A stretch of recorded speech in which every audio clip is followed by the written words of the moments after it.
प्रभु करता अविनाशी हड़सठ तीरथ चरणे हड़सठ तीरथ चरणे कोटि कला अति पुरुषोत्तम प्रगट हुए दर्शन करसे प्रभु ने दर्शन करसे पार करम की छूटी पार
શિરોધાર્ય કરી જે યજમાનો છે ડેરી વાળા કોઈ બાકી હોય તો પૂજ્ય અહીંયા આવી અને આશીર્વાદનો હાર પૂજ્ય પુરુષોત્તમ સ્વામી પહેરાવશે. હરિકૃષ્ણ ડેરીમાંથી આવી જશે.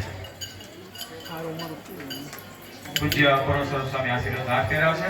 હવે જે કોઈ ભક્તો ડેરી વાળાની ભક્તો બાકી રહી ગયા હોય તો છેલ્લી આરતી બાકી છે. તો હવે આપણે છેલ્લી આરતી અને છેલ્લો રાસ પણ હવે ત્યાં વ્યવસ્થા એવી છે બધે લાઈનમાં ઉભું રહી જવાનું. ત્યાં વ્યવસ્થા આપણે એવી કરી છે ત્યાં બધે લાઈનમાં ઉભું રહી જવાનું છે અને લાઈનમાં સંતો પીરસવા માટે આવશે. અહીંયા પંગત આજે આ વખતે આપણે પંગત સિસ્ટમ નથી કારણ કે લાઈનમાં ઝડપથી થાય એટલે લાઈનમાં ઉભું રહેવાનું. કોઈ ધક્કા મૂકીને અનલિમિટેડ છે તમ તારે ખોવા ધક્કા મૂકી નહીં કરતા અને હેઠે નહીં ધોતા નથી ચીકણું પણ જાહે નહીં તમારે ધોવું પડશે. હા હાલો હવે છેલ્લો રાસ આગળની કથા પૂજ્ય સ્વામી. ભગવાન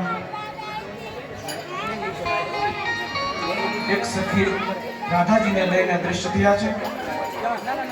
ગોપીઓને અભિમાન આવ્યું ભગવાન દ્રશ્ય થયા તો રાધાજીને પણ અભિમાન આવ્યું બધી ગોપીઓ કરતા હું શ્રેષ્ઠ છું. તો ભગવાન રાધાજીને મૂકીને પણ દ્રશ્ય થયા. રાધાજી આંખ ખોલી તો